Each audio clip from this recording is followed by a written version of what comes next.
بسم اللہ الرحمن الرحیم الحمد للہ رب العالمین والصلاة والسلام علی سید الانبیاء والمرسلین اما بعد فاعوذ باللہ من الشیطان الرجیم بسم اللہ الرحمن الرحیم۔ دوستو،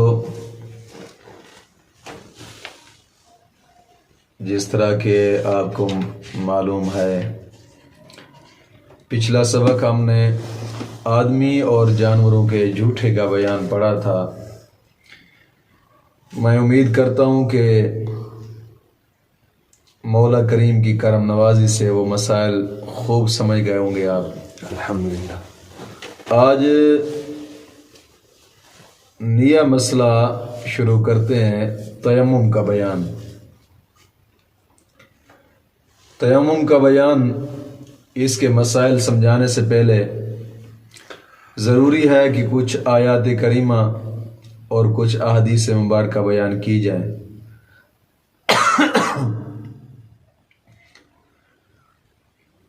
اور کل سے انشاءاللہ العزیز سامعین جو سننے والے ہیں، آن لائن پڑھنے والے ہیں، جہاں جہاں بھی ہیں، کل سے انشاءاللہ العزیز سبق بھی دو آئیں گے۔ اس سبق کے ساتھ ساتھ زکوٰۃ کے مسائل بھی پڑھیں گے تاکہ وہ بھی مسائل کچھ نہ کچھ آپ لوگوں کو سمجھ آتے رہیں۔ کل سے انشاءاللہ العزیز دوسرا سبق بھی شروع ہوگا۔ آج تیمم کا بیان ہے۔ قرآن کریم اللہ رب العزت ارشاد فرماتا ہے قرآن کریم میں، چھٹا پارہ سورۃ المائدہ آیت نمبر 6، اللہ رب العزت نے فرمایا وَإِن كُنتُم مَرْضَىٰ أَوْ عَلَىٰ سَفَرٍ أَوْ جَاءَ أَحَدٌ مِّنكُم مِّنَ الْغَائِطِ أَوْ لَامَسْتُمُ النِّسَاءَ فَلَمْ تَجِدُوا مَاءً فَتَيَمَّمُوا صَعِيدًا طَيِّبًا فَامْسَحُوا بِوُجُوهِكُمْ وَأَيْدِيكُمْ إِلَى الْمَرَافِقِ بِوُجُوهِكُمْ وَأَيْدِيكُمْ مِنْهُ۔ اس آیت کریمہ کا مفہوم اور تشریح مختصر سے یہ ہے کہ اللہ رب العزت نے فرمایا وَإِن كُنتُم مَرْضَىٰ أَوْ عَلَىٰ سَفَرٍ، کہ اگر تم مریض ہو یا سفر میں ہو، أَوْ جَاءَ أَحَدٌ مِّنكُم مِّنَ الْغَائِطِ أَوْ لَامَسْتُمُ النِّسَاءَ، یا کوئی تم میں پخانہ سے آیا ہو، تم میں سے کوئی، اولا مستم النساء، یا عورتوں سے مباشرت کی ہو، جماع کیا ہو، فلم تجدوا ماء، پس اگر پانی نہ پاؤ تو فتیمموا صعیدا طیبا، تو پاک مٹی کا قصد کرو، پاک مٹی کا ارادہ کرو، فامسحوا بوجوہکم وَأَيْدِيكُمْ مِنْهُ، اپنے منہ اور ہاتھوں کا اس سے مسح کرو، پاک مٹی سے۔ صحیح بخاری میں ایک حدیث پاک ہے، ام المؤمنین حضرت اما عائشہ صدیقہ رضی اللہ تعالی عنہ آپ روایت کرتی ہیں کہ نبی اکرم صلی اللہ علیہ وسلم کے ساتھ ایک مرتبہ ہم سفر میں تھے، کیونکہ ظاہری بات ہے قرآن کی تشریح حدیث سے ہوتی ہے، حدیث شرح ہے قرآن کی، اور فقہ جو ہے یہ اس شرح کا حاشیہ ہے۔ جب انسان قرآن، حدیث اور فقہ پڑھتا ہے تب اسے معلوم ہوتا ہے کہ کیا مسئلہ بیان کرنا ہے، کیونکہ حدیث قرآن کی شرح ہے اور فقہ جو ہے یہ قرآن کا یہ حاشیہ ہے۔ حاشیہ بھی پڑھنے سے کافی مسائل کھلتے ہیں۔ جی ہاں، تو اما عائشہ صدیقہ رضی اللہ تعالی عنہ آپ فرماتی ہیں کہ رسول کریم صلی اللہ تعالی علیہ وسلم کے ساتھ ایک دفعہ ہم سفر میں تھے، یہاں تک کہ جب ذات الجیش یا بیدا، یہ ایک مقام کا نام ہے، یعنی یہ دونوں ایک ہی جگہ کے نام ہیں، یا پھر جگہ الگ الگ ہے۔ تو اس جگہ پہ جب پہنچے، اما عائشہ فرماتی ہیں کہ میرا ہار گم ہو گیا۔ رسول کریم صلی اللہ علیہ وسلم نے اس ہار کی تلاش کے لیے وہاں پر اقامت فرمائی، ٹھہرے۔ لوگوں نے بھی حضور کے ساتھ اقامت کی، ٹھہر گئے وہاں پر، اور اس جگہ پر نہ ہی پانی تھا اور نہ ہی لوگوں کے ساتھ پانی تھا، نہ اس جگہ پر پانی تھا اور نہ ہی لوگوں کے پاس ہی کچھ پانی تھا۔ تو لوگ حضرت ابوبکر صدیق رضی اللہ تعالی عنہ کے پاس آئے، آ کر کہتے ہیں کہ آپ دیکھتے نہیں ہیں کہ آپ کی بیٹی حضرت صدیقہ نے روکا ہے، ہم کو بھی ٹھہرایا ہے اور رسول اللہ صلی اللہ علیہ وسلم کو بھی ٹھہرایا ہے، اور نہ یہاں پانی ہے اور نہ ہی لوگوں کے پاس پانی ہے۔ حضرت اما عائشہ فرماتی ہیں کہ میرے ابو میرے پاس آئے، حضرت ابوبکر صدیق رضی اللہ تعالیٰ عنہ جب میرے پاس آئے تو اس وقت آقا کریم صلی اللہ علیہ وسلم میری گود کے اندر سر مبارک رکھ کر آنکھیں بند کر کے لیٹے ہوئے تھے، اور حضرت ابوبکر صدیق رضی اللہ تعالیٰ عنہ آئے، آپ نے کوک کے اندر ایسے کیا کوک میں، کہا کہ تیرا ہار کیسے گم ہوا، تو نے روک رکھا ہے، اور رسول اللہ صلی اللہ علیہ وسلم کو بھی اور لوگوں کو بھی روک رکھا ہے۔ تو حضرت اما عائشہ صدیقہ رضی اللہ تعالی عنہ نے بڑا کمال جواب دیا ہے۔ اس جواب سے معلوم لگتا تھا کہ اما عائشہ جانتی تھی کہ کچھ اترنے والا ہے، اس لیے اما عائشہ نے فرمایا کہ اللہ کی مرضی ہے، جیسے چاہے روک دے، اس کی مرضی ہے۔ حضرت ابوبکر صدیق رضی اللہ تعالیٰ عنہ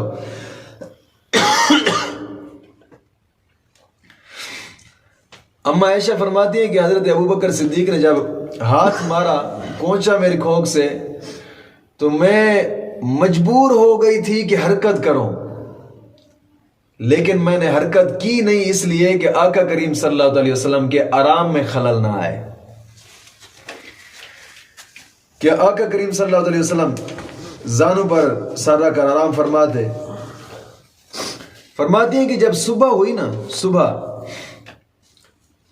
تو ایسی جگہ جہاں نہ پانی تھا اور نہ ہی لوگوں کے پاس پانی تھا، جیسے ہی صبح ہوئی لوگ سوچنے پہ مجبور ہو گئے کہ اب کیا کریں، نماز چلی جائے گی، تو اسی وقت اللہ رب العزت نے اس آیت کریمہ کو نازل فرمایا کہ محبوب اب تمہارے پاس پانی نہیں آئے، تیمم کرو، یہ تیمم بھی پانی کا ایک خلیفہ ہے، تیمم کرو اور تیمم کا لوگوں کو ہی حکم دو۔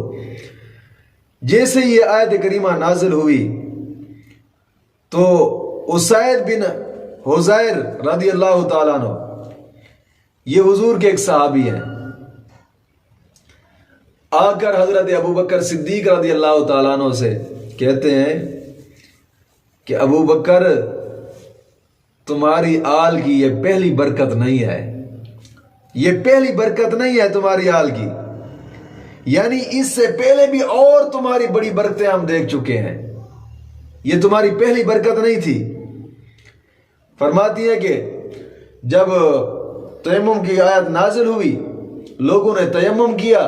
نماز پڑھی، آقا کریم صلی اللہ علیہ وسلم نے فرمایا چلو اب چلتے ہیں۔ جب اونٹ کو اٹھایا تو اونٹ کے نیچے ہی ہار پڑا تھا، پوری رات وہیں پہ گزر گئی۔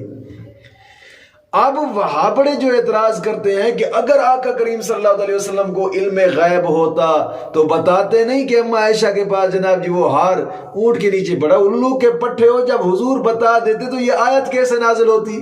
یہی تو حکمت تھی، یہی تو ایک حکمت تھی کہ اللہ رب العزت نے یہ حکم تیمم کا اتارنا تھا، اس لیے آقا کریم صلی اللہ علیہ وسلم وہیں رہے، اور اما عائشہ کا تو بہانہ بنا، وہ تو ایک بہانہ بنا کہ اما عائشہ کے جناب جی ہار گم ہو گیا، اور وہ بھی اونٹ کے نیچے آ کے تلاش کرتے رہے، ملا نہیں۔ تو جیسے ہی ہار ملا اور تیمم جیسی نعمت بھی مل گئی، اب وہاں سے سفر آگے شروع کیا. اور دوسری حدیث پاک میں آتا ہے، یہ حدیث صحیح مسلم شریف میں ہے، کتاب المساجد میں یہ حدیث پاک ملتی ہے. حدیث نمبر 522 ہے، صفحہ نمبر 265 ہے، جس کے اوپر یہ حدیث پاک ہے کہ نبی اکرم صلی اللہ علیہ وسلم فرماتے ہیں کہ 3 باتوں سے ہمیں فضیلت دی گئی ہے. 3 باتوں سے ہمیں فضیلت دی گئی ہے. کون کون سی؟ پہلی بات یہ ہے کہ ہماری صفیں ملائکہ کی صفوں کی مثل ہیں. ہم جیسے صفیں باندھتے ہیں تو ملائکہ بھی ایسے ہی صفیں باندھتے ہیں.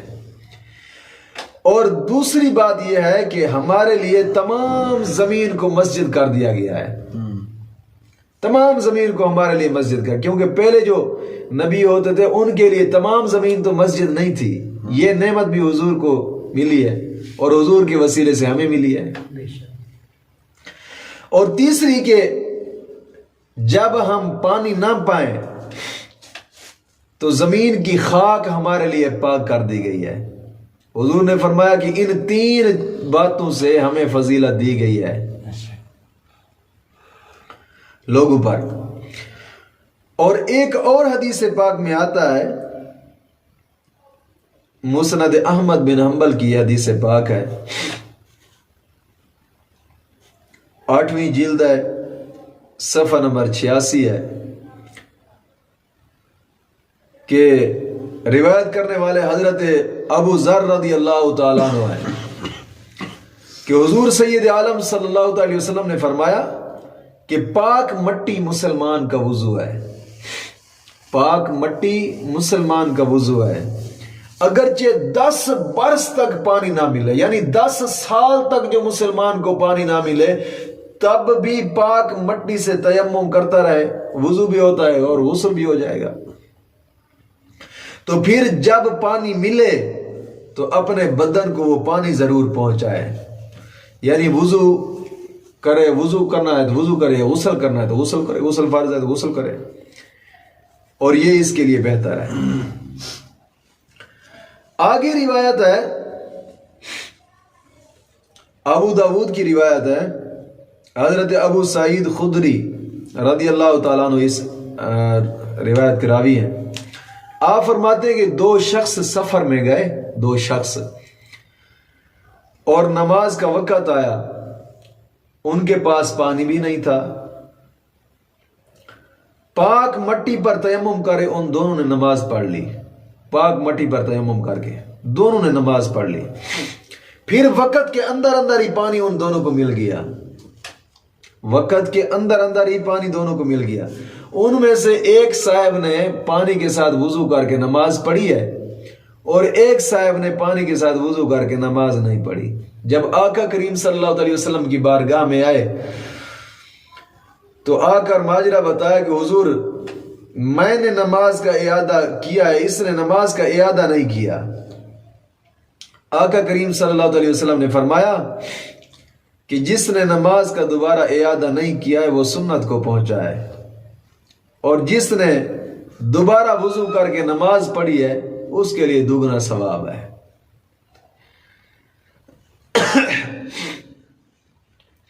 اور صحیح بخاری اور صحیح مسلم میں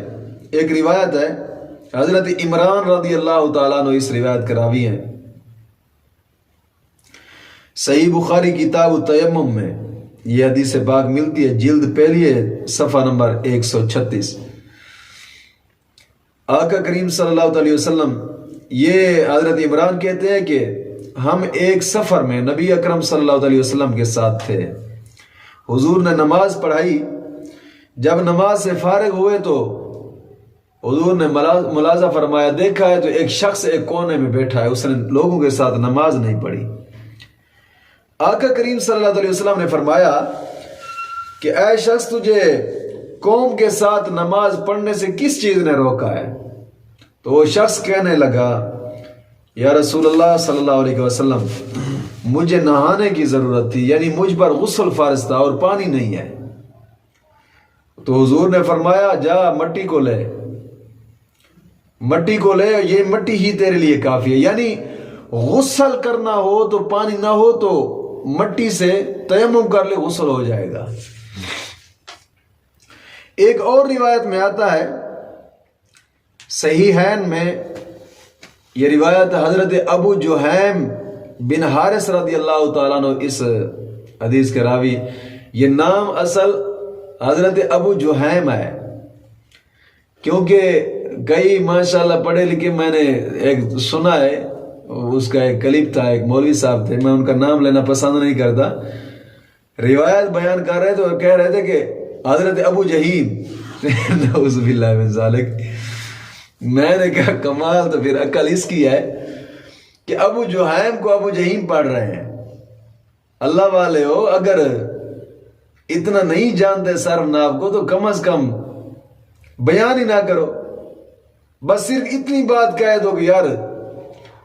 آقا کریم صلی اللہ علیہ وسلم کے ایک صحابی نے یہ بات بیان کی ہے، اتنے کہہ سکتے تھے۔ پہلی بات تو یہ ہے کہ جس کے پاس علم ہی نہیں ہے وہ علم نبی کی کیا تشریح کرے گا؟ وہ تو تشریح نہیں کر سکتا نا، جو کچھ جانتا ہی نہیں ہے۔ آج تو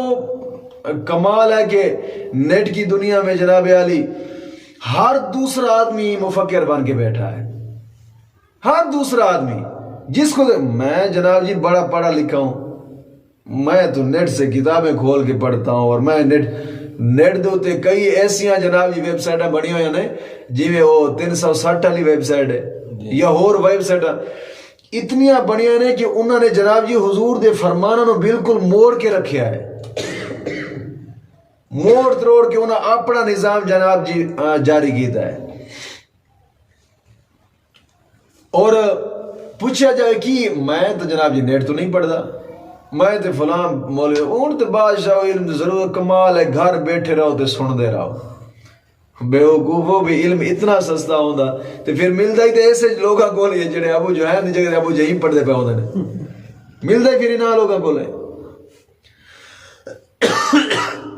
خاص کر ہو جہلم دے ایک مرزا ہے جس بیوقوف نو میں تو کہنا اس سنجے دا ہی پتہ نہیں ہونا، حقیقت گل کر رہے اس سنجے دا ہی پتہ نہیں ہونا، انجینئر ہو کے تشریح کردا بیٹھا ہوندے قرآن حدیث دی، بیوقوفا تو پڑھیا ہے انگریز کو، جا تو مکان بڑا، تیرا کی کام ہے قرآن حدیث دے نال۔ لیکن اس کنجر نے وہابیاں تو ود کے اگے قدم رکھیا ہے، اماماں نو اولیاء نو سارے نو مٹا چڑھا کے تے اپنا ایک وجود پیدا کرنے دی کوشش کر رہے ہیں بندہ۔ آتھر چانڈی تے مودی کافی کیتی ہے نیٹ دے اوتے، جتنے تک موقع لگدا رہی اور ٹائم لگدا رہی ہے۔ بہرحال اس صحابی کا نام حضرت ابو جہیم ہے، حضرت ابو جہیم بن حارث رضی اللہ تعالیٰ عنہ، یہ راوی ہیں اس حدیث کے، صحیحین میں یہ حدیث پاک ہے کہ نبی اکرم صلی اللہ علیہ وسلم بیر جمل ایک جگہ کا نام ہے جو مدینہ منورہ میں ہے، آپ اس جگہ کی جانب تشریف لا رہے تھے،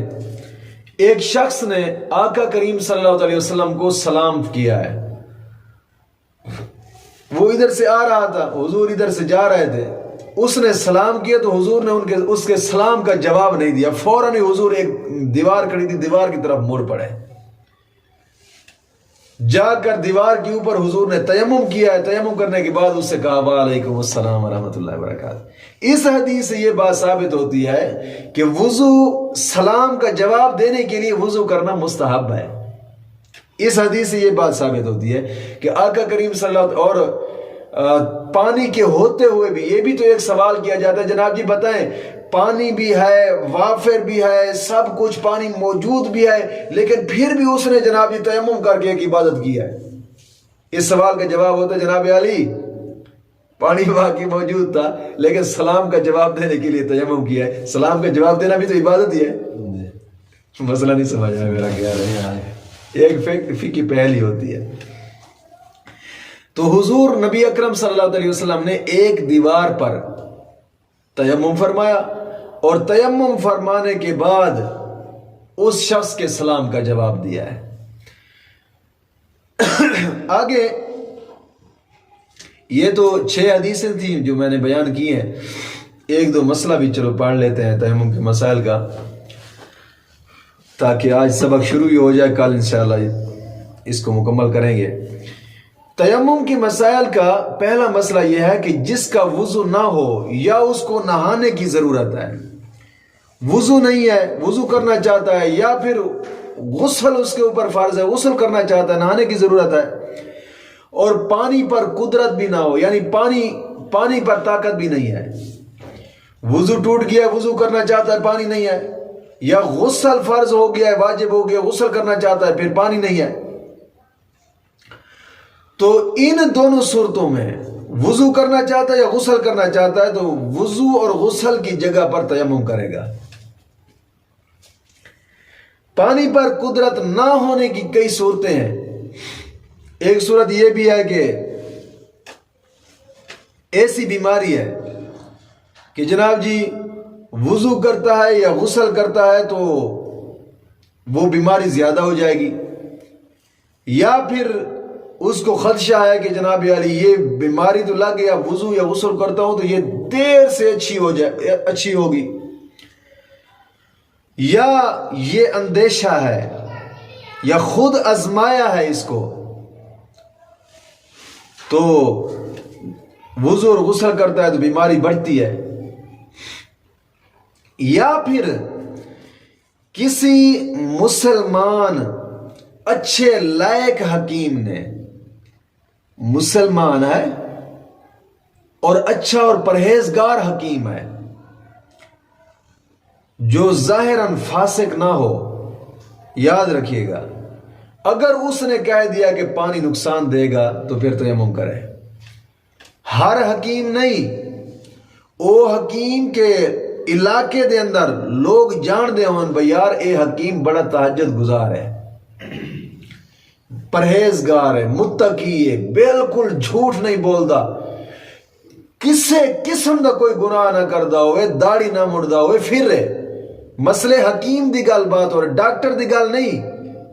کوئی نیچری لوگ انہاں مسائل نو ڈاکٹر تے جناب ڈاکٹر نے کیا وہ پانی نو ہاتھ نہ لاوی تے بیماری زیادہ مر رہے، ڈاکٹر کون ہے اتنے تو ہو رہی ہے، اچھا حکیم اگر گل کرے دے اور او بھی پرہیزگار متقی ہوئے، ڈاکٹر اے دن داڑھی منڈا ہے، پرہیزگار ہے،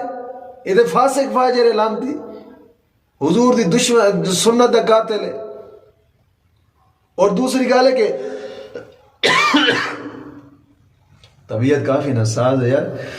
دوسری گل ہے کہ حکیم پرہیزگار متقی قرآن نو سمجھدا ہوئے، حدیث نو سمجھدا ہوئے، ایسا حکیم مراد اس تو عالم دین ہے، اور عالم دین ہی حکیم ہوندن، حکمت پیغمبروں دا پیش ہے اور پیغمبروں دے وارث علماء حق نے۔ یہ تو نہیں کہ آیا دن بعد جیڑا جناب جی داڑھی منڈا ٹکرے کوئی فاسق فاجر وہ وضو نہ کرنے تو بیماری بڑھ جائے گی، اے دوائی لے لے،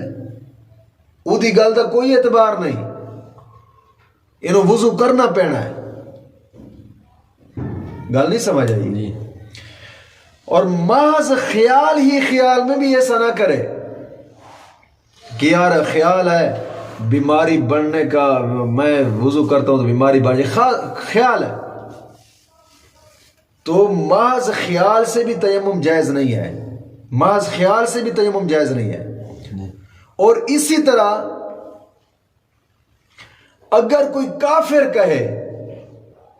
پانی نو ہاتھ نہ لاویں، جی میں آج کل دے دور اگلے دن میں نے ایک بندہ سوال کر رہا سی جی ہندو حکیم ہوئے تے اودے کول دوائی لے سکتے ہیں، اور جڑا ہندو حکیم ہے تے وہ دوائی دینا پائے تو وہ اگر تینوں منع کرے بھی وضو نہ کرے، او دی گل تے کوئی اعتبار نہیں، او دی گل تے کوئی اعتبار نہیں، اگر وہ تینوں آ کے یا غسل نہ کرے او دی گل دا کی اعتبار ہے یار، جڑا دین دا دشمن ہے او دے تے ہاتھ دے وچ بھی شفا نہیں آ سکتی، تو چل پیا جناب جی ہندو حکیم ہے تو دوائی ہون تے پاکستان ہی زیادہ مشہور ہونے لگے، جڑا حکیم ہندو ہوئے وہ چنگی دوائی دے، اور مسلمانوں دا بھی ذہن ایسا بن گیا، وہ کہندے نے واہ یار، کئی لوگ تو میں ایسا سنیا چوڑی والے آیا سکھ، اچھا انہیں بہت دوائی چنگی دندا، بڑے لوگ جاندے ویکھو مولانا ਇਹ ਗੱਲ ਵਾ ਵਾਲੇ ਦਾ ਵਾਕਿਆ ਵਾ ਓਏ ਹੋਏ ਹੋਏ ਸਿੱਖ ਆਣ ਕੇ ਤੇ ਇੱਥੇ ਹਕੀਮਤ ਕਰਦਾ ਰਿਹਾ ਅੱਛਾ ਤੇ ਲੋਕ ਬਹੁਤ ਜਾਂਦੇ ਰਹੇ ਬਹੁਤ ਰਮਾਨ ਆਉਂਦਾ ਉਹਦੇ ਕੋਲ ਹੁਣ ਤੇ ਬਾਦਸ਼ਾਹ ਲੋਕ ਪਤਾ ਕਿ ਲੋਕਾਂ ਦੇ ਕੇਸ ਐਨ ਬਣ ਕਹਿੰਦਾ ਯਾਰ ਓਏ ਇਸ ਖਾਸ ਕਰ ਸਕੂਲੀ ਤਬਕਾ ਨੇਚਰੀ ਕਹਿੰਦਾ ਓਏ ਸਾਡੇ ਕੋਲ ਤਾਂ ਉਹ ਕਾਫਰ ਠੀਕ ਨੇ ਯਾਰ ਉਹ ਤੇ ਝੂਠ ਨਹੀਂ ਬੋਲਦੇ ਤੇ ਇਮਾਨਦਾਰੀ ਨਾਲ ਕੰਮ ਉੱਲੂ ਦੇ ਪੱਟੇ ਹੋ ਜੇ ਇਮਾਨਦਾਰੀ ਨਾਲ ਕੰਮ ਨਾ ਉਹਦੇ ਰੱਬ ਤੇ ਇਮਾਨ ਨਾ ਲਿਆਂਦੇ ਰਸੂਲullah ਨੂੰ ਆਖਰੀ ਰਸੂਲ ਨਾ ਮੰਨਦੇ ਕੁਰਾਨ ਨੂੰ ਨਾ ਮੰਨਦੇ ਹੁਜ਼ੂਰ ਦੇ ਫਰਮਾਨ ਨੂੰ ਨਾ ਮੰਨਦੇ ਇੱਕ ਜ਼ਹਿਨ ਬੜਾ ਛੜਿਆ ਕਾਫਰ ਨੇ ਜਿਹੜੇ ਕਾਫਰ ਨੇ ਨਾ